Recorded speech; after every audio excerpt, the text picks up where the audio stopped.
Namaste. A very happy evening to all my dear students, teachers, and the school administrative department. We welcome you all to our science session of Vidya Shakti. My name is Ashwita Malnad, and I'm your science tutor. So, hope you had a very beautiful Friday. So, Fridays are generally beautiful, right? We call a term called TGIF. TGIF ಅಂದ್ರೆ Thank God it's Friday ಅಂತ. Because ನಾಳೆ Saturday and Sunday ಇರುತ್ತೆ. Sunday ಇದ್ದಿದ್ದು Saturday ಇದ್ದಿದ್ದು special ಸಂಡೇಗಿಂತ because ನಾಳೆ Sunday ಅನ್ನೋಂತ ಖುಷಿಲಿ ಇರ್ತೀವಿ. Sunday evening ಆಗ್ತಾ ಆಗ್ತಾ ಬೇಜಾರಾಗ್ತಾ ಹೋಗುತ್ತೆ ಯಾಕಂದ್ರೆ ನಾಳೆಯಿಂದ ಮಂಡೇ ಹೌದಲ್ಲ. ಎಲ್ಲಾರ್ಗೂ ಅಷ್ಟೇ, ಸ್ಟೂಡೆಂಟ್ಸ್ ಒಬ್ರಿಗೆ ಅಂತ ಅಲ್ಲ, for every field of work also it is like Friday evening ಅಂದ್ರೆ it's a kind of special thing for us, isn't it? Having said that, welcome you all once again to our science session. So we were discussing about ಏನ್ರ ಬಗ್ಗೆ ನಾವು ಮಾತಾಡ್ತಾ ಇದ್ವಿ.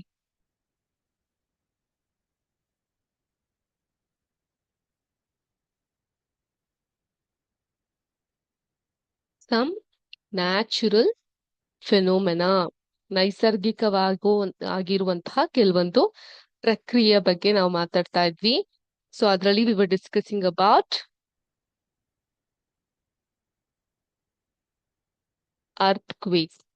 ಅರ್ಥ್ಕ್ವೇಕ್ ಅಂತ ಹೇಳಿದ್ರೆ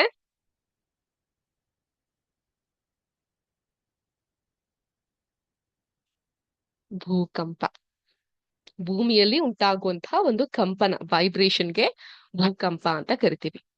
ma'am ಯಾವಾಗ ನೋಡಿದ್ರು ಸೈನ್ಸ್ ಟರ್ಮ್ ಇಟ್ಕೊಂಡು ಮಾತಾಡ್ತೀರಾ, ಸ್ವಲ್ಪ ಇಂಟ್ರೆಸ್ಟಿಂಗ್ ಅನ್ಸೋಂಥ ವಿಷಯ ನಮ್ ಜೊತೆ ಶೇರ್ ಮಾಡ್ಕೊಬಹುದಲ್ವಾ? ಹೌದಲ್ವಾ? ಮಕ್ಕಳಿಗೆ ಖುಷಿ ಕೊಡುವಂತ ಹೆಲ್ಪ್ಫುಲ್ ಆಗುವಂತ ವಿಷಯನೂ ಕೂಡ ನಾವು ಶೇರ್ ಮಾಡಬಹುದಲ್ವಾ? ಶೇರ್ ಮಾಡ್ತೀನಿ ಒಂದಿಷ್ಟು ಇನ್ಫಾರ್ಮೇಶನ್ ನ, ಅದು ನಿಮ್ಗೆ ಬಹಳ ಇಷ್ಟ ಆಗುತ್ತೆ ಅಂತ ನಾನು ಭಾವಿಸ್ತೀನಿ. ನನ್ ಸ್ಕ್ರೀನ್ ಎಲ್ಲರಿಗೂ ಕಾಣಿಸ್ತಾ ಇದೆಯಾ? First of all can you all follow Kannada? Is there anyone? ನಮ್ಗೆ ಒಂದು ಚೂರು ಕನ್ನಡನೇ ಅರ್ಥ ಆಗಲ್ಲ ma'am. It's not about reading or writing. ನೀವು ಮಾತಾಡೋದು ಸಹ ಗೊತ್ತಾಗಲ್ಲ ಅನ್ನೋರು ಯಾರಾದ್ರೂ ಇದ್ದೀರಾ?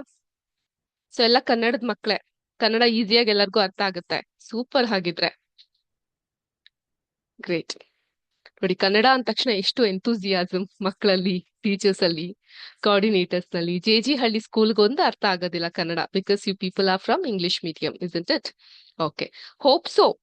ತುಂಬಾ ಟೆಕ್ನಿಕಲ್ ಟರ್ಮ್ ಇಲ್ಲದೆ ಹೋದ್ರು ಕೂಡ ಸಾಮಾನ್ಯವಾಗಿ ನಾವು ಮಾತಾಡೋದು ಅರ್ಥ ಆಗಬಹುದಲ್ವಾ? So that much of understanding is very much important. Okay, irrespective of you are studying it any medium of language, ಕರ್ನಾಟಕದಲ್ಲಿ ಇದ್ದ ಮೇಲೆ ಕನ್ನಡ ಭಾಷೆನ ಕಲಿತು ಮಾತಾಡೋದು ತುಂಬಾ ತುಂಬಾ ಅನಿವಾರ್ಯ. ಅವಶ್ಯಕತೆ ಅಲ್ಲ, ಅನಿವಾರ್ಯ. Okay, having said that, so ಇಲ್ಲೊಂದು ಪಿಕ್ಚರ್ ಕಾಣಿಸ್ತಾ ಇದೆಯಾ? ಯಾರು ಇವರು? ಗೊತ್ತಿದೆ ಇವ್ರು ಯಾರು ಅಂತ? Very good. He's none other than Gautama Buddha. ಸಿದ್ಧಾರ್ಥವಾಗಿ ಅಂತ ಹೆಸರಿಟ್ಕೊಂಡಿರುವಂತಹ ರಾಜ್ಕುಮಾರ. ವಿ ವಾಂಟ್ ಕನ್ನಡ ಅಂತಿದ್ದೀರಾ, ಗ್ರೇಟ್. ಖಂಡಿತ ಕನ್ನಡದಲ್ಲೇ ಹೇಳ್ತೀನಿ, ಬುದ್ಧ. ಸೊ ಗೌತಮ ಬುದ್ಧ ಬಂದು ಸಿದ್ಧಾರ್ಥ ಅಂತ ರಾಜ್ಕುಮಾರ್ ಆಗಿರ್ತಾರೆ. ಓಕೆ, ಆಸ್ ಅ ಪ್ರಿನ್ಸ್ ಸಿದ್ಧಿಮೆ Siddhartha. In the search of peace, knowledge and enlightenment he becomes Gautama Buddha. ಇಲ್ಲಿ ಎನ್ಲೈಟೆಂಡ್ ಆಗಿರುವಂತಹ ಗೌತಮ ಬುದ್ಧನ ನೀವು ನೋಡ್ತಾ ಇದ್ದೀರಾ. ಅವ್ರಿಗೆ ಸಾಕ್ಷಾತ್ಕಾರ ಸಿಕ್ಕಿದೆ, ಅವ್ರ ಹಿಂದೆ ಆ ಒಂದು ಬೆಳಕನ್ನ ನೀವು ಕಾಣಬಹುದು. ಸೊ ಅವರ ಸ್ಟೂಡೆಂಟ್ಸ್ ಗಳ ಜೊತೆ ಒಂದ್ಸಲ ಕುತ್ಕೊಂಡು ಕಾಡ್ನಲ್ಲಿ ಅವರು ಧ್ಯಾನ ಮಾಡ್ತಿರ್ತಾರೆ. ಆ ಸಂದರ್ಭದಲ್ಲಿ ಅಲ್ಲಿಗೊಂದು ಹೆಂಗ್ಸು ಓಡ್ ಬರ್ತಾರೆ. ಓಕೆ, ಓಡ್ ಬಂದ್ ಹೇಳ್ತಾಳೆ, ಗೌತಮ ಬುದ್ರೆ, ನಾನು ತುಂಬಾ ದೊಡ್ಡ ಪಾಪಿ, ತುಂಬಾ ಕೆಟ್ಟ ಕೆಲ್ಸಗಳನ್ನೆಲ್ಲ ಮಾಡಿದೀನಿ ಜೀವನದಲ್ಲಿ, ತುಂಬಾ ಎಷ್ಟೋ ಜನ ಕಷ್ಟ ಕೊಟ್ಟಿದೀನಿ, ತುಂಬಾ ಪಾಪಗಳನ್ನ ಮಾಡಿದೀನಿ. I am a very big sinner. So ಆದ್ರಿಂದ ನಾನು ಕೇಳ್ಪಟ್ಟೆ ನೀವು ಜನರಿಗೆ ಶಾಂತಿ, ನೆಮ್ಮದಿ ಜೊತೆಗೆ ಅವ್ರನ್ನ ಮುಕ್ತಿ ಮಾರ್ಗದ ಕಡೆಗೆ ಕರ್ಕೊಂಡು ಹೋಗ್ತೀರಾ ಅಂತ. You give salvation to people ಅಂತ ನಾನು ಕೇಳಿದ್ದೀನಿ. So in search of salvation I am coming near you. Please tell me the way to get the salvation. So ಮುಕ್ತಿಯನ್ನ ಪಡೆಯೋದು ಹೇಗೆ ಅನ್ನೋದನ್ನ ನಂಗೆ ಹೇಳ್ಕೊಡಿ, ಸ್ವಲ್ಪ ಬೇಗ ಹೇಳ್ಕೊಟ್ಬಿಡಿ. ಏನ್ ಮಾಡ್ಬೇಕು ನಾನು? ಯಾಗ ಮಾಡ್ಬೇಕಾ? ಹೋಮ ಮಾಡ್ಬೇಕಾ? ಹವನ ಮಾಡ್ಬೇಕಾ? ಬಲಿ ಕೊಡ್ಬೇಕಾ? ಏನ್ ಮಾಡ್ಬೇಕು ನಾನು ಅಂತ ಕೇಳ್ತಾರೆ. ಆಗ ಗೌತಮ ಬುದ್ಧ ಅವರ ಒಂದು ಶಾಂತಿ ಧ್ವನಿಯಲ್ಲಿ ಹೇಳ್ತಾರೆ, ಏನು ಮಾಡದ್ ಬೇಡ, ಸಹನೆಯಿಂದ ಸುಮ್ನೆ ಇದ್ಬಿಡು, ಬಿ ಕ್ವೈಟ್ ಅಂತ. ಸೊ ಅವ್ರು ಹೇಳ್ತಾರೆ, ಏನಿದು, ನಾನು ಇಷ್ಟೊಂದೆಲ್ಲ ಪಾಪ ಮಾಡಿದೀನಿ, ಸುಮ್ನೆ ಇದ್ದ ತಕ್ಷಣ ನನ್ ಪಾಪ ಎಲ್ಲ ಹೋಗ್ಬಿಡುತ್ತಾ? ಇಲ್ಲ ಇಲ್ಲ, ನಾನು ಏನಾದ್ರೂ ಒಂದ್ ಮಾಡ್ಲೇಬೇಕಲ್ಲ. ನೀವು ನೋಡಿದ್ರೆ ತುಂಬಾ ದೊಡ್ಡ ಜ್ಞಾನಿ, you are a very knowledgeable person ಅಂತೆಲ್ಲ ಹೇಳ್ತಾರೆ. You not giving me any remedy at all. So you asking me to sit quiet. Why should I sit quiet? I have to do something to get rid of all the sins that I have done. ಅಂತ ಆಕೆ ವಾದ ಮಾಡಕ್ ಶುರು ಮಾಡ್ತಾಳೆ. ಆಗ ಗೌತಮ ಬುದ್ಧ ಅಲ್ಲೇ ಇದ್ದಂತಹ ಒಂದು ಕೆರೆನ ತೋರಿಸ್ತಾರೆ. ಅಲ್ಲಿ ಏನಾಗುತ್ತೆ, ಹಿಂಡಾದಂತಹ ಎಮ್ಮೆಗಳು ಸ್ನಾನ ಮಾಡ್ತಾ ಇರುತ್ತೆ. Okay, Croce of Buffalo it's in the water. So ಆ ಕೆರೆನ ಜನ ಏನ್ ಮಾಡ್ತಾರೆ, ಕುಡಿಲಿಕ್ಕೆ ಯೂಸ್ ಮಾಡ್ತಾರೆ. ಆ ನೀರನ್ನ ಕುಡಿಯೋದಕ್ಕೆ ಯೂಸ್ ಮಾಡ್ತಾರೆ, ಬಟ್ಟೆ ಒಗೆಯೋದಕ್ಕೆ ಯೂಸ್ ಮಾಡ್ತಾರೆ, ಪಾತ್ರೆ ತೊಳೆಯೋದಕ್ಕೆ ಯೂಸ್ ಮಾಡ್ತಾರೆ, ಹಸು ಕರುಗಳಿಗೆ ಸ್ನಾನ ಮಾಡ್ಸಕ್ ಯೂಸ್ ಮಾಡ್ತಾರೆ. So in different way we use. Okay, ನಿಮ್ಗೆ ನಿಮ್ಮ ಊರ್ ನೆನಪಾದ್ರೆ ಅಲ್ಲೂ ಕೂಡ ಇಂತಹ ಜಾಗಗಳು ಇರುತ್ತಲ್ಲ. ಸೊ ನಮ್ಮೂರಲ್ಲೂ ಇಂತಹ ಜಾಗ ಇದೆ. ನಮ್ಮೂರಲ್ಲಿ ತುಂಗಾ ನದಿ ಅಂತ ಒಂದ್ ನದಿ ಇದೆ. ಆ ನದಿಲಿ ಮೀನನ್ನ ಹಿಡಿತಾರೆ. ಆ ನದಿ ದಡದಲ್ಲಿ ಕುತ್ಕೊಂಡು ಬಟ್ಟೆ ಒಗಿತಾರೆ. ಹ್ಮ್, ಮತ್ತೆ ಪೂಜೆ ಏನಾದ್ರು ಇದ್ರೆ, ಹಬ್ಬಗಳಿದ್ರೆ ಒಟ್ಟಿಗೆ ಆಚರಿಸ್ತಾರೆ. ಕುಡಿಯಕ್ಕೂ ಕೂಡ ತುಂಗೆಯ ನೀರನ್ನೇ ಬಳಸ್ತಾರೆ ನನ್ನ ಊರಲ್ಲಿ. ಸೊ ಅದೇ ತರ ನಿಮ್ಮೂರಲ್ಲೂ ಒಂದೊಂದ್ ಜಾಗಗಳು ಇರಬಹುದಲ್ವಾ. ಹಾಗೇನೆ ಬುದ್ಧ ಇದ್ದಂತಹ ಈ ಊರಲ್ಲೂ ಈ ರೀತಿ ಒಂದು ಕೆರೆ ಇರುತ್ತೆ. ಕೆರೆಲಿ ಈ ರೀತಿ ಎಮ್ಮೆಗಳಿರುತ್ತೆ.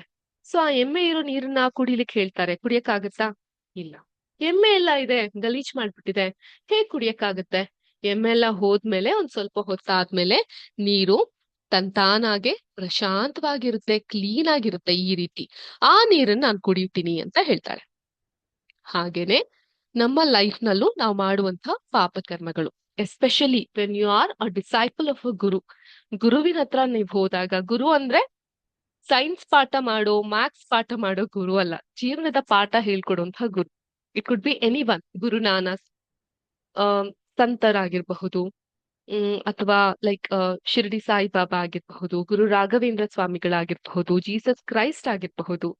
ಯಾವುದೇ ಒಂದು ಗುರುವಿನ ಬಳಿ ಹೋದಾಗ ನೀವೇನ್ ಹೇಳೋ ಅವಶ್ಯಕತೆ ಎಲ್ಲ ಇಲ್ಲ ಅವ್ರ ಮುಂದೆ. ನನ್ಗೆ ಈ ಪ್ರಾಬ್ಲಮ್ಸ್ ಇದೆ, ನನ್ಗೆ ಈ ಡಿಫಿಕಲ್ಟೀಸ್ ಫೇಸ್ ಮಾಡ್ತಾ ಇದ್ದೀನಿ, ಇಷ್ಟೊಂದೆಲ್ಲ ಚಾಲೆಂಜಸ್ ಇದೆ.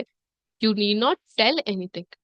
ಶಾಂತವಾಗಿ, ಸೈಲೆಂಟ್ ಆಗಿ, ಕಾಮ್ ಆಗಿ ಒಂದ್ ಕಡೆ ಕುತ್ಕೊಂಡಿದ್ರೆ ಸಾಕು. So patience is the key to all the pain. ಈಗ ಒಂದು ಪೇನ್ ಅನ್ನೋದು ದೊಡ್ಡ ಚಿಲ್ಕ ಆಗಿದ್ರೆ, ನಾವೆಷ್ಟು ತಾಳ್ಮೆಯಿಂದ ಇರ್ತೀವಿ, ನಾವೆಷ್ಟು ಪೇಶನ್ಸ್ಫುಲ್ ಆಗಿರ್ತೀವಿ ಅನ್ನೋದು ಆ ಬೀಗವನ್ನ ಒಡೆಯುವಂತಹ ಚಿಲ್ಕ. ಓಕೆ, ಹಾಗಾಗಿ ಸೊ ತಾಳ್ಮೆಯಿಂದ ಇದ್ದಾಗ, ಕುಡಿಯೋ ನೀರು ಅಷ್ಟೇ, ಎಮ್ಮೆಗಳು ಇದ್ದಾಗ ನೀವ್ ಆ ನೀರನ್ನ ಕುಡಿಲಿಕ್ ಆಗಲ್ಲ, ಅದ್ ಕುಡಿಯಕ್ಕೆ ಯೋಗ್ಯನೇ ಅಲ್ಲ ಅನ್ನೋ ರೀತಿ ಇರುತ್ತೆ. ಆದ್ರೆ ಯಾವಾಗ ಒಂದ್ ಸ್ವಲ್ಪ ಹೊತ್ತು ಬಿಟ್ಟು ನೋಡಿದಾಗ ಆ ನೀರು ಕುಡಿಯಕ್ಕೆ ಯೋಗ್ಯವಾಗಿರುತ್ತೆ ಅಲ್ವಾ. That water you can drink after some time, because all the mud and the dirt residue would settle down and the crystal clear water would be on the top, which you'll be able to drink, isn't it? So as our life, so as our problem, so as of that woman who went to Gautama Buddha, ಅಲ್ವಾ. So ನಮ್ಗಿರುವಂತಹ ಪ್ರಾಬ್ಲಮ್ಸ್ಗಳು, ಚಾಲೆಂಜಸ್ಗಳೆಲ್ಲ ಒಂದ್ ಸ್ವಲ್ಪ ಹೊತ್ತು meditation ಮೂಲಕನೂ, ತಾಳ್ಮೆಯಿಂದ ಅವಲೋಕನೆ ಮಾಡ್ಕೊಳ್ಳೋದ್ರ ಮೂಲಕನೂ ನೋಡಿದಾಗ it doesn't even look like a problem. So ಆದ್ರಿಂದಾನೇ Bill Gates, do you all know Bill Gates? Who is Bill Gates? He is one of the richest man of the world. He tells that patience is a key element of success. So ಯಾವ್ದೇ successful ಆಗಿರುವಂತಹ ವ್ಯಕ್ತಿನ ನೋಡಿದಾಗ ಅವರಲ್ಲಿ ಒಂದು ಸಾಮಾನ್ಯವಾಗಿರುತ್ತೆ. ಏನದು? Last class ಅಲ್ಲಿ ಏನ್ ಹೇಳಿದ್ದೆ? Very good time management skills. ಅದ್ರ ಜೊತೆಗೆ ಪೇಶನ್ಸ್, ಅದಮ್ಯವಾದಂತಹ ತಾಳ್ಮೆ ಅನ್ನೋದು ಇರ್ಬೇಕಾಗತ್ತೆ. Okay, so hope you enjoyed the story. I hope this story was useful to you. Do you want to listen more stories like this? Yes? Yes ಅಂದ್ರೆ ಬೇಗ ಬೇಗ portions ನ ಕಂಪ್ಲೀಟ್ ಮಾಡ್ಬೇಕು. ಆಗ ಮ್ಯಾಮು ಒಳ್ಳೊಳ್ಳೆ ಸ್ಟೋರೀಸ್ ನ ತಗೊಬಂದ್ ಹೇಳ್ತೀನಿ. ಓಕೆನಾ? ಸರಿ, ಹಾಗಿದ್ರೆ ನಾವ್ let's get back to earthquake. Okay okay, thank you children, thank you for all your comments. Let us get back to earthquake. So earthquake ಬಗ್ಗೆ ಮಾತಾಡ್ತಿರ್ಬೇಕಾದ್ರೆ ಎಲ್ಲಿ ನಾನು ನಿಲ್ಸಿದೆ ಲಾಸ್ಟ್? ಪ್ಲೇಟ್ಸ್ ಬಗ್ಗೆ ಮಾತಾಡ್ತಾ ಇದ್ದೆ. ಏನ್ ಪ್ಲೇಟ್ಸ್ ಬಗ್ಗೆ ಮಾತಾಡ್ತಾ ಇದ್ದೆ? Idli vada plate, bisibele bath plate, vangibath plate, okay, masal puri plate, ಇನ್ನೇನ್ ಬಾಕಿ ಉಳ್ಸಿರ್ತೀರಾ? So cake plate. ಓಹೋ, ಏನೇನ್ ತಿನ್ನಕ್ ಆಗಲ್ವೋ ಅಟ್ಲೀಸ್ಟ್ ಹೆಸರು ಮೂಲಕ ಆದ್ರೂ ಆಸೆ ತೀರ್ಸ್ಕೊಳ್ಳೋಣ ಅಂತ ಅಲ್ವಾನಾ? ಓಕೆ, ಸೊ ಇಲ್ಲಿ ಪ್ಲೇಟ್ಸ್ ಅಂತ ಹೇಳಿದ್ರೆ ನಮ್ಮ ಅರ್ತ್ ಈ ರೀತಿಯಾಗಿರುತ್ತೆ ಅಂತ ಇಟ್ಕೊಳ್ಳಿ. ಸೊ ಇದ್ರಲ್ಲಿ ಇಷ್ಟು ಜಾಗ ಓಷನ್ಸ್ ಎಲ್ಲ ಇರುತ್ತೆ, ಇಷ್ಟು ಜಾಗ ಯಾವ್ದೋ ಭೂಮಿ ಇರುತ್ತೆ, ಹಿಂಗೇನೋ ಇರುತ್ತೆ, ಹಿಂಗೇನೋ ಇರುತ್ತೆ. ಇಲ್ಲೊಂದ್ ಸ್ವಲ್ಪ ಸಪರೇಟ್ ಆಗಿ ಒಂದ್ ಸ್ವಲ್ಪ ಭೂಮಿ ಇರುತ್ತೆ, ಇಲ್ಲೊಂದ್ ಸ್ವಲ್ಪ ಜಾಗ ಇರುತ್ತೆ. ಇದನ್ನ ಪ್ಲೇಟ್ಸ್ ಅಂತ ಕರಿತೀವಿ. ಓಕೆ, ಈ ಒಂದು ಜಾಗ, ಫಾರ್ ಎಕ್ಸಾಂಪಲ್ ಇದು ಎ ಅನ್ಕೊಳ್ಳಿ, ಇದು ಬಿ ಅನ್ಕೊಳ್ಳಿ, ಇದು ಸಿ ಅನ್ಕೊಳ್ಳಿ. So A plate, B plate, C plate.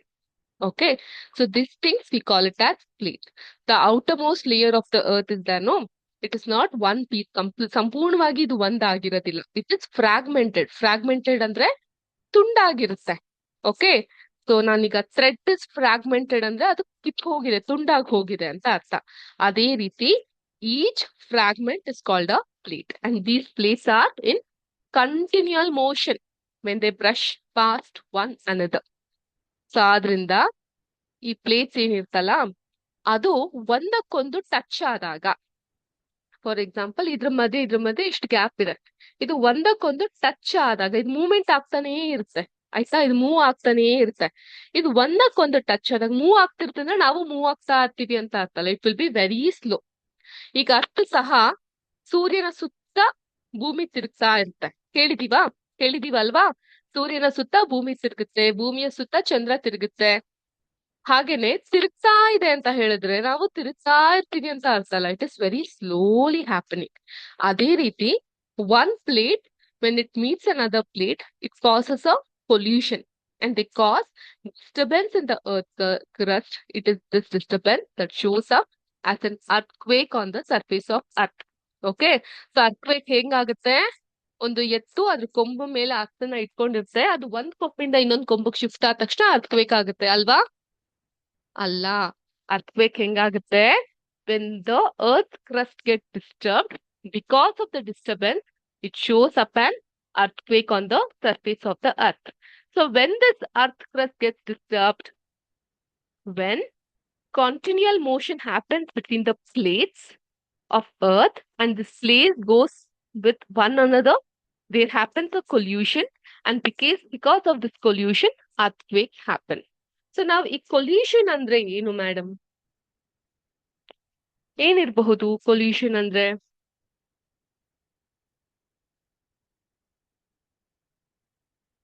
Explain ಮಾಡಿದ್ನಾ last class ನಲ್ಲಿ collision ಬಗ್ಗೆ ನಾನು? My voice is audible, student? Because nangellu I didn't get any complaints from any of the students.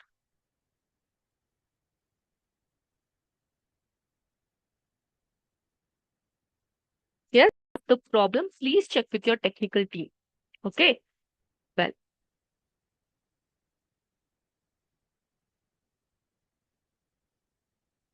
Unwanted material mixed in the atmosphere, do you call it as pollution? No, the answer is no for that. So pollution andre ಏನು?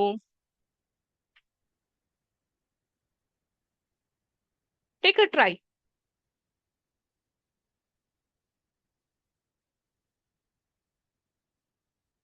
Example. What is this? Triangle. What is this? Circle. So these are two objects. ಆಯ್ತಾ? When two or more objects hit each other, ಒಂದಕ್ಕೊಂದು ಡಿಕ್ಕಿ ಹೊಡೆದಾಗ, exchanging the forces, energy and momentum over a short time, ಅದರ ಒಂದು motion ಆದಾಗ we call it as a pollution. Okay, ಇನ್ನು simple ಆಗಿ ಹೇಳ್ಬೇಕಂದ್ರೆ ಇದನ್ನ ಒಂದು ಸ್ಕೂಟರ್ ಅಂತ ಅನ್ಕೊಳ್ಳಿ.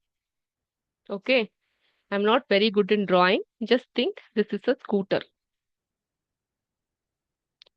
ಓಕೆ, ಓ ಸ್ಕೂಟರ್ ಕಾಣಿಸ್ತಾನೂ ಇಲ್ಲ. Okay, I'll draw a car now for you.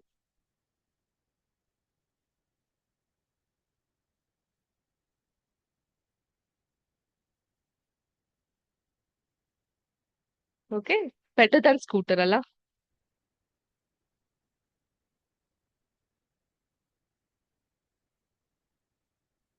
Thank you students. Okay, so 2 car ಇರುತ್ತೆ. ಸೊ ಈ ಕಾರ್ ಒಂದಕ್ಕೊಂದು ಡಿಕ್ಕಿ ಆದಾಗ ಏನಾಗುತ್ತೆ? ವೆರಿ ಗುಡ್, ಕ್ರಾಶ್ ಆಗುತ್ತೆ. when two things crashing into or hitting to each other, so ಅದರಿಂದ ಏನಾಗುತ್ತೆ? the push on each other causing their speeds or direction to change. So ಹಿಂಗ್ ತಳ್ಕೊಂಡು ಹೋದಾಗ ಒಂದು ಚೇಂಜ್ ಆಗುತ್ತೆ. ಸೊ this particular momentum ಅಂದ್ರೆ where mass into velocity and often energy are transferred between them. So ಇದನ್ನ ನಾವು collision ಅಂತ ಕರಿತೀವಿ in simple terms. Okay, ಅದೇ ತರ ನಮ್ಮ ಭೂಮಿ ಮೇಲೂ ಕೂಡ you can open your textbook page number 77. You can see when one part of the earth gets in touch with the other part, ಕೊಲ್ಯೂಡಿಂಗ್ ಆಗುತ್ತೆ. ಕೊಲ್ಯೂಡಿಂಗ್ ಆದಾಗ ಅದು ಸ್ವಲ್ಪ ಮೂವ್ ಆಗುತ್ತೆ, ಪ್ಲೇಟ್ಸ್ ಮೂವ್ ಆಗುತ್ತೆ. ಇದರಿಂದ ನಿಮ್ಗೆ ಏನಾಗುತ್ತೆ, earthquake ಉಂಟಾಗುತ್ತೆ. Clear with this topic? Although we know for sure what causes an earthquake, it is not yet possible to predict when and where the next earthquake might occur. ಎಲ್ಲಿ ಯಾವಾಗ ಭೂಕಂಪ ಆಗುತ್ತೆ ಅನ್ನೋದು ನಮ್ಗೆ ಗೊತ್ತಾಗೋದಿಲ್ಲ. ಆದ್ರಿಂದ tremors on the earth can also be caused when an volcano erupts or a meteor hits the earth or an underground nuclear explosion is carried out. ಈಗ ತುಂಬಾ ಟೆಕ್ನಿಕಲ್ ಟರ್ಮ್ಸ್ ಆಗೋಯ್ತಪ್ಪ. ಕೊಲ್ಯೂಷನ್ ಏನು ಅಂತ ನಾವ್ ಅರ್ಥ ಮಾಡ್ಕೊಳೋ ಅಷ್ಟ್ರಲ್ಲಿ ಮ್ಯಾಮ್ ನೀವೇನೋ ಟ್ರೆಮರ್ಸ್ ಅಂತ ಹೇಳಿದ್ರಿ. ಐ ರಿಮೆಂಬರ್ ಲಾಸ್ಟ್ ಕ್ಲಾಸ್ ಅಲ್ಲಿ ನಾನು ಇದ್ರ ಬಗ್ಗೆ ಒಂದು ಎಕ್ಸ್ಪ್ಲನೇಷನ್ ಕೊಟ್ಟಿದ್ದೆ. ಸೊ ನಿಮ್ಮಲ್ಲಿ ಯಾರಿಗಾದ್ರೂ ನೆನ್ಪಿದ್ರೆ ನೀವ್ ಹೇಳ್ಬಹುದು.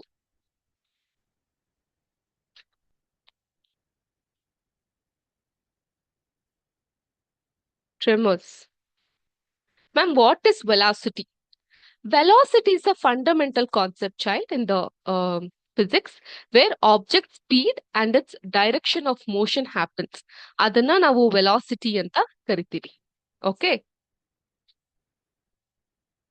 ಕ್ಲಿಯರ್? ಈಗ ಇದ್ರ ಬಗ್ಗೆ ಯಾರಾದ್ರೂ ಹೇಳ್ತೀರಾ? ಅರ್ಥ ಆಯ್ತಾ ವೆಲಾಸಿಟಿ ಅಂತ ಹೇಳಿದ ತಕ್ಷಣ? ಸ್ಪೀಡ್ ಆಫ್ ಎನ್ ಆಬ್ಜೆಕ್ಟ್, ಒಂದು ಡೈರೆಕ್ಷನ್ ಅಲ್ಲಿ ಒಂದು ವಸ್ತು ಹೋಗುವಂತ ಸ್ಪೀಡ್. ಫಾರ್ ಎಕ್ಸಾಂಪಲ್, ಇದನ್ನ ನಾನು ಹಿಂಗ್ ತಳ್ಕೊಂಡ್ ಬಂದಾಗ ಈ ಡೈರೆಕ್ಷನ್ ಅಲ್ಲಿ ಅದು ಹೋಗುವಂತಹ ಸ್ಪೀಡ್ ಇರ್ತಲ್ಲ, ಅದನ್ನ ವೆಲಾಸಿಟಿ ಅಂತ ಕರಿತೀವಿ. Okay, it is use to measure how fast an object is changing its position. ಈ ಪೊಸಿಷನ್ ಇಂದ ಈ ಪೊಸಿಷನ್ ಬರಕ್ಕೆ ಎಷ್ಟು ಫಾಸ್ಟ್ ಆಗಿ ಮೂವ್ ಆಗ್ತಾ ಇದೆ ಅಂತ ನಮ್ಗೆ ವೆಲಾಸಿಟಿ ಮೂಲಕ ಗೊತ್ತಾಗುತ್ತೆ. ಓಕೆ, ಈಗ ಅರ್ಥ ಆಯ್ತಲ್ಲ ವೆಲಾಸಿಟಿ ಅಂದ್ರೆ ಏನು ಅಂತ. ಟ್ರೆಮರ್ಸ್ ಬಗ್ಗೆ ಹೇಳ್ತೀರಾ ನನ್ಗೆ? ಟ್ರೆಮರ್ಸ್ ಅಂತ ಹೇಳಿದ್ರೆ ಏನು? ಅದು ವಾಲಂಟರಿ ಆಗಿ ಅಲ್ದೇ ಇರುವಂತಹದ್ದು, ಇನ್ವಾಲಂಟರಿ ಆಗಿ ಸಡನ್ ಆಗಿ ಶೇಕ್ ಆಗೋದಕ್ಕೆ ಟ್ರೆಮರ್ಸ್ ಅಂತ ಕರಿತೀವಿ. ಕೆಲವ್ರಿಗೆ ನೋಡಿ ಈ ತರ ಹಿಂಗ್ ಕೈ ನಡುಕ್ತಾ ಇರುತ್ತೆ, ಕಂಟ್ರೋಲೇ ಇರೋದಿಲ್ಲ, ಅದಕ್ಕೆ ಟ್ರೆಮರ್ಸ್ ಅಥವಾ ಟ್ರೆಂಬ್ಲಿಂಗ್ ಅಂತ ಕರಿತೀವಿ. ಈ ಅರ್ತ್ ಪ್ಲೇಟ್ ಒಂದಕ್ಕೊಂದು ಡಿಕ್ಕಿ ಆದಾಗ ಈ ರೀತಿ ಟ್ರೆಮರ್ಸ್ ಆಗುತ್ತೆ. ಅಥವಾ ಭೂಕಂಪದಲ್ಲಿ ಈ ಜ್ವಾಲಾಮುಖಿ ಅಂತ ಕರಿತೀವಿ, ಅಂದ್ರೆ ವಾಲ್ಕೆನೋ ಎರಪ್ಟ್ ಆದಾಗ ಈ ಟ್ರೆಮರ್ಸ್ ಅನ್ನೋದು ಆಗುತ್ತೆ. ಅದೇ ತರ ಮೆಟಿಯೋರ್ ಅಂತ ಬರುತ್ತೆ. ಮೆಟಿಯೋರ್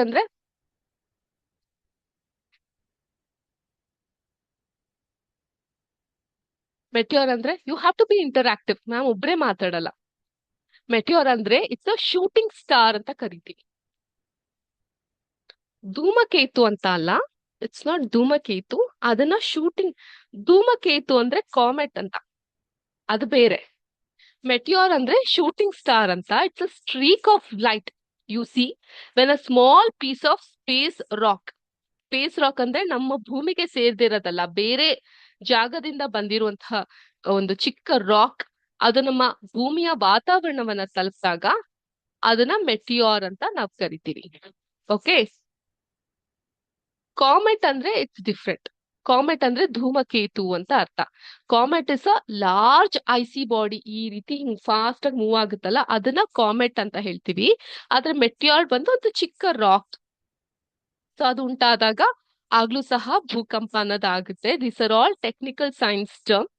ನೀವ್ ಇದನ್ನ ಅರ್ಥ ಮಾಡ್ಕೊಂಡ್ರೆ, ಅದನ್ನ ನೋಟ್ ಮಾಡ್ಕೊಂಡ್ರು ಕೂಡ ಒಳ್ಳೇದು. ನೆಕ್ಸ್ಟ್, ನ್ಯೂಕ್ಲಿಯರ್ ಎಕ್ಸ್ಪ್ಲೋಷನ್ ಕೇಳಿದ್ದೀರಾ? ಇಂಡಿಯಾ ಮತ್ತೆ ಪಾಕಿಸ್ತಾನ್ ಮಧ್ಯೆ ವಾರ್ ಆದಾಗ ನಮ್ಮ ಹತ್ರ ಎಷ್ಟೊಂದು ಆಟಮ್ ನ್ಯೂಕ್ಲಿಯಸ್ ಬಾಂಬ್ಸ್ ಗಳಿದೆ, ಅದನ್ನೆಲ್ಲ ನಾವು ಬ್ಲಾಸ್ಟ್ ಮಾಡ್ತೀವಿ ಅಂತ ಹೇಳ್ತಿರ್ತಾರೆ. ಮತ್ತೆ ವಿತೌಟ್ ಪರ್ಮಿಷನ್ ಎಲ್ಲ ಕೆಲವೊಂದು ಬಾಂಬ್ ಬ್ಲಾಸ್ಟ್ ಎಲ್ಲ ಆಗ್ತಾ ಇರುತ್ತೆ, ನ್ಯೂಕ್ಲಿಯರ್ ಎಕ್ಸ್ಪ್ಲೋಷನ್ ಆಗ್ತಿರುತ್ತೆ. ಅಂತ ಸಮಯದಲ್ಲೂ ಕೂಡ ಭೂಕಂಪ ಉಂಟಾಗುತ್ತೆ. Since earthquake are used by the movement of plates, the boundary of plates are the weak zone where earthquake are more likely to occur. So ನಿಮ್ಗೆ ನಾನು ಹೇಳ್ತಾ ಇರೋದು ಅರ್ಥ ಆಗ್ತಿದೆ ಅಂತ ಅನ್ಸುತ್ತೆ. ಈಗ ನಮ್ಮ ಅರ್ತ್ ಅಲ್ಲಿ ಇದೊಂದು ಪ್ಲೇಟ್ ಇರುತ್ತೆ. Okay, I just name this as A. ಇದೊಂದು ಪ್ಲೇಟ್ಸ್ ಇರುತ್ತೆ ಬಿ. ಸೊ ಈ ಪ್ಲೇಟ್ಸಿನ ಈ ಭಾಗ ಇರುತ್ತಲ್ಲ, ಸೊ ಇದ್ರ ಮಧ್ಯೆ ಅವಾಗ ಕೊಲ್ಯೂಷನ್ ಆಗೋದ್ರಿಂದ ದಿಸ್ ಪಾರ್ಟ್, ಇಲ್ಲಿ ವಾಸ ಮಾಡುವಂತಹ ಜನರು ಇರ್ತಾರಲ್ಲ, they have to be careful. ಇಲ್ಲಿ ಅರ್ಥಕ್ವೇಕ್ ಆಗುವಂತ ಸಾಧ್ಯತೆ ಇರುತ್ತೆ. ಯಾವ್ಯಾವ ಜಾಗ ಮ್ಯಾಮ್? ಕೆಲವೊಂದು ನೇಮ್ ಮಾಡಬಹುದಾ ನೀವು? ಖಂಡಿತ. ಸೊ ನಮ್ ಇಂಡಿಯಾನೇ ತಗೊಂಡಾಗ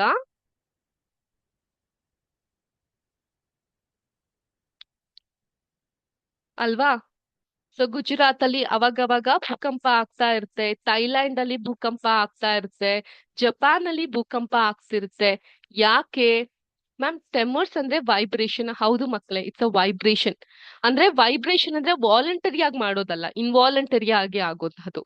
very good. South Korea, Japan, ನಮ್ ಇಂಡಿಯಾದಲ್ಲಿ ಗುಜರಾತ್, ಇಂತಹ ಜಾಗಗಳೆಲ್ಲ it is it is somewhere in the location of this plate ಇರೋ ಜಾಗದಲ್ಲಿ ಇರೋದ್ರಿಂದ ಆಗಾಗ ಅಲ್ಲಲ್ಲಿ ಭೂಕಂಪ ಆಗುವಂತಹ ಸಾಧ್ಯತೆಗಳು ಹೆಚ್ಚಾಗಿರುತ್ತೆ. ಸೊ ಅಂಡ್ ಭೂಕಂಪ ಹೆಂಗ ಆಗುತ್ತೆ ಅಂತ ನಾವು ಪ್ರೆಡಿಕ್ಟ್ ಸಹ ಮಾಡಕ್ ಆಗೋದಿಲ್ಲ. ಅದನ್ನ ಮೆಷರ್ ಮಾಡಬಹುದು. ರಿಕ್ಟರ್ ಮೀಟರ್ ಅನ್ನುವಂಥ ಒಂದು ಮೋಡ್ ಮೂಲಕ ಮೆಷರ್ ಮಾಡಬಹುದು. ಯಾವಾಗ ಆಗುತ್ತೆ ಅನ್ನೋದು ನಮ್ಗೆ ಗೊತ್ತಾಗೋದಿಲ್ಲ. So the weak zone are also known as seismic or fault zone ಅಂತ ಸಹ ನಾವು ಅದನ್ನ ಕರಿತೀವಿ. ಸೆಸಮಿಕ್ ಆರ್ ಫಾಲ್ಟ್ ಝೋನ್ ಅಂತ ನಾವು ಅದನ್ನ ಕರಿತೀವಿ.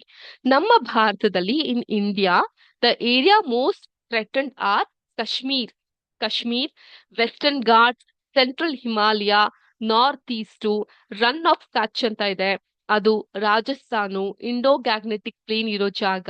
ನಮ್ಮ ಸೌತ್ ಇಂಡಿಯಾ ಸಹ ಈ ಡೇಂಜರಸ್ ಝೋನ್ ಅಲ್ಲಿ ಬೀಳುತ್ತೆ, because we are connected to the India's earth plate. ಆದ್ರಿಂದ so the power of an earthquake, it can be expressed in terms of magnitude on a scale called as Richter scale. Richter ಮಾಪಕ ಅಂತ ನೀವು ನ್ಯೂಸ್ಗಳಲ್ಲೆಲ್ಲ ಕೇಳಬಹುದು ಅಲ್ವಾ? Richter ಮಾಪಕದಲ್ಲಿ ಇಷ್ಟು measure ಆಯ್ತು earthquake ಅಂತ. So really destructive earthquakes have magnitudes higher than 7. 7ಕ್ಕಿಂತ ಹೆಚ್ಚಿರುತ್ತೆ ಮ್ಯಾಗ್ನಿಟ್ಯೂಡು. ಆದ್ರಿಂದ 7.5 ಅಂತ ಹೇಳಿದ್ರೆ it's a higher level of earthquake. Okay, so ನಾನು ಈ ಒಂದು ರಿಕ್ಟರ್ ಮಾಪಕದ ಬಗ್ಗೆ ನಿಮ್ಗೆ ಹೇಳೋದ್ಕಿಂತ ಮುಂಚೆ, in the last class at the end of the session I remember a child had ask me about seismic or fault zone. Okay, so seismic zone ಮತ್ತೆ seismic waves ಬಗ್ಗೆ ನಾನು ಸುನಾಮಿ ಬಗ್ಗೆ ಎಕ್ಸ್ಪ್ಲೇನ್ ಮಾಡ್ಬೇಕಾದ್ರೆ ಹೇಳಿ ಅಂತ ಕೇಳಿದ್ರು. So I have bought an explanation here. Okay, again I am repeating, you need not note this down. ಬರ್ಕೊಳ್ಳೋ ಅವಶ್ಯಕತೆ ಇಲ್ಲ, ಬಟ್ ಜಸ್ಟ್ ಕೇಳ್ಕೊಳ್ಳಿ. ನಮ್ಮ ಅರ್ಥ ಯಾವ ರೀತಿ ಇರುತ್ತೆ? ಜನರಲಿ ಭೂಮಿ ಹಿಂಗೆ ಫ್ಲಾಟ್ ಆಗಿ ಇರುತ್ತೆ ಅಲ್ವಾ? ಅರ್ತ್ ಕ್ವೇಕ್ ಆದಾಗ this level of variation would happen, and we call this variation as seismic waves. Okay, seismic zone ಅಥವಾ ಫಾಲ್ಟ್ ಝೋನ್ ಅಲ್ಲಿ ಸೆಸ್ಮಿಕ್ ವೇವ್ಸ್ ನ ಕಾಣಬಹುದು. Seismic waves R energy waves travelling through the earth caused by sudden releases from earth quake. ಭೂಕಂಪ ಆದಾಗ ಈ waves travel ಆಗುತ್ತೆ. ಭೂಕಂಪ ಆಗಿರಬಹುದು, ವಾಲ್ಕನೋಸ್ ಆಗಿರಬಹುದು, ಅಥವಾ ಎಕ್ಸ್ಪ್ಲೋಷನ್ ಆಗಿರಬಹುದು. Okay, to shake the ground and reveals earth interior structure mainly categorise as faster body waves. ಈ ಒಂದು ಸೆಸ್ಮಿಕ್ ವೇವ್ಸ್ ಅಲ್ಲಿ ಟಿ ಮತ್ತೆ ಎಸ್ ವೇವ್ಸ್ ಅಂತ ಇರುತ್ತೆ. Okay, P and S waves ಅಂತ. ಸೊ ಇಲ್ಲಿ ಏನಾಗುತ್ತೆ, ಇದು ಪ್ಲಾನೆಟ್ ನ ಸ್ಲೋವರ್ ಸರ್ಫೇಸ್ ಅಲ್ಲಿ ಟ್ರಾವೆಲ್ ಆಗ್ತಾ ಬರುತ್ತೆ. ಈ ಪಿ ವೇವ್ಸ್ ಬಗ್ಗೆ ಹೇಳ್ತೀನಿ ಅದಕ್ಕಿಂತ ಮುಂಚೆ ಇಂಟೀರಿಯರ್ ವೇವ್ಸ್ ಅಂದ್ರೆ ಏನು ಅಂತ ಅರ್ಥ ಮಾಡ್ಕೊಳ್ಳೋಣ. ಬಾಡಿ ವೇವ್ಸ್ ಅಂತ ಕರಿತೀವಿ. This travel through earth interior. So P waves ಅಂದ್ರೆ ಪ್ರೈಮರಿ ಅಥವಾ ಪ್ರೆಷರ್ ವೇವ್ಸ್ ಅಂತ ಅರ್ಥ. ಇದು ತುಂಬಾ ಫಾಸ್ಟ್ ಆಗಿ ಇರುತ್ತೆ, ಮತ್ತೆ ಇದು ಸಾಲಿಡ್, ಲಿಕ್ವಿಡ್ ಮತ್ತೆ ಗ್ಯಾಸ್ ಈ 3 ಸ್ಥಿತಿಯಲ್ಲೂ ಕೂಡ ಟ್ರಾವೆಲ್ ಆಗುತ್ತೆ ಪ್ರೈಮರಿ ವೇವ್ಸ್. ಎಸ್ ವೇವ್ಸ್ ಅಂದ್ರೆ ಸೆಕೆಂಡರಿ ವೇವ್ಸ್. ಇದು ತುಂಬಾ ಸ್ಲೋ ಆಗಿರುತ್ತೆ, ಮತ್ತೆ ಇದು ಬರೀ ಸಾಲಿಡ್ ಅಲ್ಲಿ ಮಾತ್ರ ಮೂವ್ ಆಗ್ಲಿಕ್ಕೆ ಸಾಧ್ಯ ಆಗುತ್ತೆ. ಅದೇ ರೀತಿ ಸರ್ಫೇಸ್ ವೇವ್ಸ್ ಅಂತ ಇರುತ್ತೆ. It's a ground waves. Don't worry, ಇದು ಯಾವ್ದು ಎಕ್ಸಾಮ್ ಅಲ್ಲಿ ಕೇಳಲ್ಲ. I am just giving you us an extra piece of knowledge. ಇದು ಡ್ಯಾಮೇಜ್ ಅನ್ನ ಸ್ಲೋ ಮಾಡುತ್ತೆ, ಮತ್ತೆ ಇದು ಅರ್ತ್ ಸರ್ಫೇಸ್ ಅಲ್ಲಿ ಹೋಗುವಂತಹದ್ದು. Okay, these are about the surface waves. ಇದು ಯಾವ ರೀತಿ ವರ್ಕ್ ಆಗುತ್ತೆ madam? Energy release from tectonic plate slippage ಅಂದ್ರೆ ಅರ್ತ್ ಕ್ವೇಕ್. ಇದಕ್ಕಿರೋ ಇನ್ನೊಂದು technical term tectonic plate slippage. ಮತ್ತೆ ಮ್ಯಾಗ್ಮಾ ಮೂವ್ಮೆಂಟ್ ಅಂತ ಕರಿತೀವಿ. ಮ್ಯಾಗ್ಮಾ ಮೂವ್ಮೆಂಟ್ ಅಂದ್ರೆ ವಾಲ್ಕೆನೋಸ್ ಎಲ್ಲ ಆದಾಗ ಅಥವಾ ಎಕ್ಸ್ಪ್ಲೋಷನ್, ನ್ಯೂಕ್ಲಿಯರ್ ಬಾಂಬ್ ಬ್ಲಾಸ್ಟ್ ಆದಾಗ ಇಟ್ ರೇಡಿಯೇಟ್ಸ್ ಅ ಸೆಸ್ಮಿಕ್ ವೇವ್. ಇದನ್ನ ಹೆಂಗೆ ನಾವು ಡಿಟೆಕ್ಟ್ ಮಾಡ್ತೀವಿ? ಹೆಂಗೆ ಈಗ ಅರ್ಥಕ್ವೇಕ್ ನ ಡಿಟೆಕ್ಟ್ ಮಾಡಕ್ಕೆ ರಿಕ್ಟರ್ ಮೀಟರ್ ಇರ್ತೋ, ಅದೇ ರೀತಿ ಈ ಸೆಸ್ಮೆ ವೇವ್ಸ್ ನ ಡಿಟೆಕ್ಟ್ ಮಾಡಕ್ಕೆ ಸೆಸಿಮೋಮೀಟರ್ಸ್ ಅಂತ ಇರುತ್ತೆ.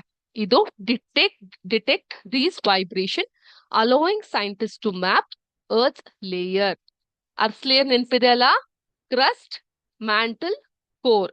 ಮೇಲ್ಗಡೆ ಇರೋ ಭಾಗವನ್ನ ಕ್ರಸ್ಟ್ ಅಂತೀವಿ, ಮ್ಯಾಂಟಲ್ ಮಧ್ಯದ ಭಾಗ, ಕೋರ್ ಅಂತರದ ಭಾಗ.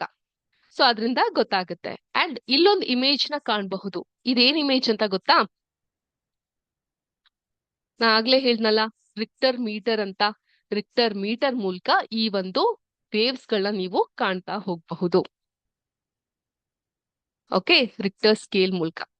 So times up. Richter scale ಏನು, ಅದ್ ಹೇಗ್ ವರ್ಕ್ ಆಗುತ್ತೆ ಅಂತ ನೆಕ್ಸ್ಟ್ ಕ್ಲಾಸ್ ಅಲ್ಲಿ ನಾನು ಹೇಳ್ತೀನಿ. ಅದೇ ರೀತಿ ಅರ್ಕ್ವೇಕ್ ಆದಾಗ ನಾವ್ ಏನೇನ್ ಮೆಷರ್ಮೆಂಟ್ ತಗೊಬೇಕು ಅನ್ನೋದು ಕೂಡ ನಾನು ನೆಕ್ಸ್ಟ್ ಕ್ಲಾಸ್ ಅಲ್ಲಿ ಹೇಳ್ತೀನಿ. ನೆಕ್ಸ್ಟ್ ಕ್ಲಾಸ್ ಯಾವಾಗಿದೆ ನಮ್ಗೆ? ಮಂಡೇ ಅಲ್ವಾ? ಸೊ ಮಂಡೇ ಕ್ಲಾಸ್ ಅಲ್ಲಿ you should be ready for an MCQ test. ಈ ಚಾಪ್ಟರ್ ಬಗ್ಗೆನ ಇಲ್ಲ, ಐ ರಿಮೆಂಬರ್ ಇದ್ಕೋ, ಹಳೆ ಚಾಪ್ಟರ್ ಇತ್ತಲ್ಲ, ಯಾವ್ದದು? Chemical effect of electric current. Chemical effect of electric current. ಈ ಒಂದು ಚಾಪ್ಟರ್ದು MCQ ಟೆಸ್ಟ್ ಇರುತ್ತೆ. That is on Monday. Monday date ಏನ್ ಬರುತ್ತೆ? 15th. Okay, 15th December 25. Please prepare for MCQ test for this particular chapter. In the next chapter, in the next class, let us complete this Richter thing and what are the measurements to be taken in the earthquake. ಆಮೇಲೆ ಈ chapter ಮುಗಿಯುತ್ತೆ. ಅದಾದ್ಮೇಲೆ ಈ ಚಾಪ್ಟರ್ದು MCQ test ಇರುತ್ತೆ. And next ಚಾಪ್ಟರ್ನ ನಾವು start ಮಾಡಬಹುದು. ಇವತ್ತಿನ class interesting ಆಗಿತ್ತಾ? ಯಾರಿಗಾದ್ರೂ ಏನಾದ್ರು ಡೌಟ್ಸ್ ಇತ್ತಾ ಇವತ್ತಿನ ಕ್ಲಾಸ್ ಅಲ್ಲಿ? I'll just request the next tutor to kindly wait for 30 seconds. Please, children, do you have any doubts? Do tell me. Was the class helpful and interesting to you? Thank you. Thank you so much for all your responses. Let us meet in the next session. Have a good rest of the day and happy weekend to all of you. Bye.